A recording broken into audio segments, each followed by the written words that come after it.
I recently read Rules for Civility and Decency by George Washington and the autobiography of Ben Franklin.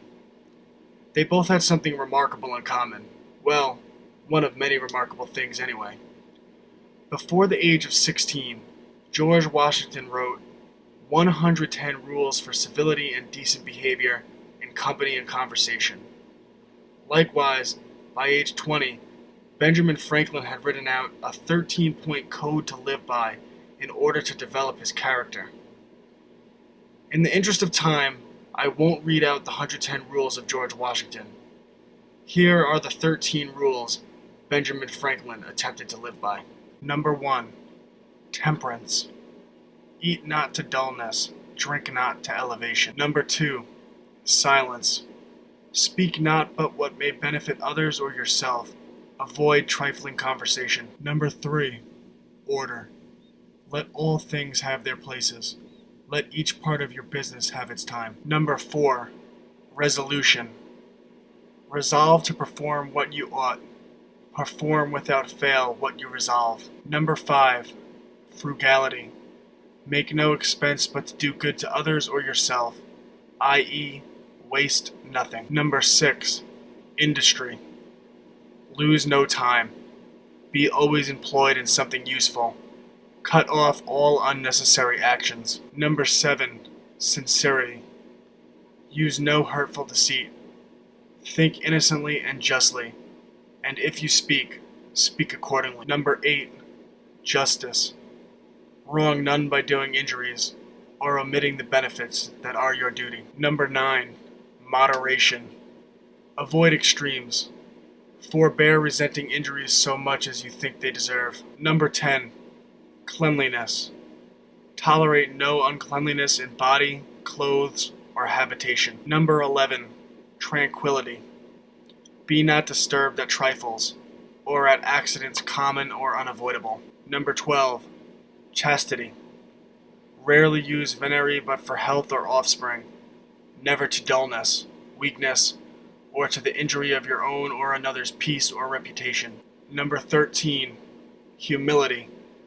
Imitate Jesus and Socrates. I find it very interesting that both Ben Franklin and George Washington, two of the most relevant figures in American history, separately and simultaneously wrote out rules for conduct or codes of virtue before they were 21 years old that guided them through the rest of their lives. And a part of me thinks that that type of conscientious thinking, that type of self-awareness is completely gone in today's society.